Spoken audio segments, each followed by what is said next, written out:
మనం తినే దానిని తిన్నిస్తాం, మనం తాగే గ్లాసులో తాగనిస్తాం, మనం చేసే ప్రతి దాంట్లో వారికి అవకాశం ఉంటుంది.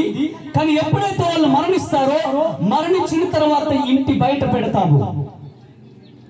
ఇంటి బయట పెట్టిన తర్వాత ప్రతి ఒక్కటి మనం ఆచారంగా వెళ్ళిపోతూ ఉంటాం.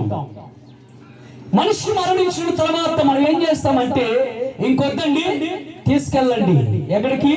సమాధి కార్యక్రమం చేయండి. ఎందుకనంటే వాసన కొడుతుంది.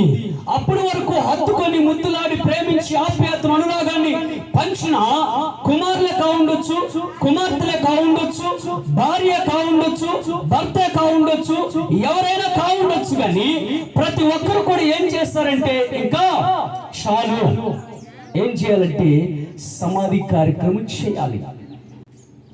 మరి చనిపోయిన వ్యక్తి ఎక్కడికి వెళ్తున్నాడు? ఎందుకనంటే ప్రభువైన యేసుక్రీస్తుని సొంత రక్షణగా అంగీకరించింది, ప్రభువైన యేసుక్రీస్తు నామములో బాప్తిసం తీసుకుంది, ప్రభువైన యేసుక్రీస్తుకి సాక్షిగా బ్రతికింది. ఈ లోకం ఏముందండి, ఎవరైనా చనిపోవాల్సిందే. భక్తుడైన దావీదు అంటాడు, లోకులందరూ కూడా పోవాల్సిందే. మరణానికి కులం ఉందండి, మరణానికి మతం ఉందండి, మరణానికి అధికారం ఉందండి, మరణానికి డబ్బు ఉందండి. లేదు, మరణానికి కులం లేదు, మరణానికి మతం లేదు, మరణానికి అందాలు చందాలు. పొట్టువాడు చచ్చిపోతున్నాడు, పొరుగువాడు చచ్చిపోతున్నాడు, అందంగా ఉన్నవాడు చచ్చిపోతున్నాడు, ధనవంతుడు చచ్చిపోతున్నాడు, పేదవాడు చచ్చిపోతున్నాడు, అందరూ చచ్చిపోతున్నారండి. మరణానికి లేదండి.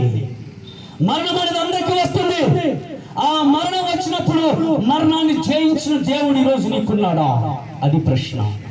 ఈ రోజు ఆ ప్రశ్నకు నువ్వు అర్హుడుగా ఉన్నావా లేదా పరలోకానికి? రేపు రోజున మరణించినప్పుడు ఎక్కడికి వెళ్ళబోతున్నావు? ఎందుకంటే బైబిల్ సెలవిస్తుంది, నరులారా తిరిగి రండి అని. ఎవరు వెళ్తారో తెలుసా?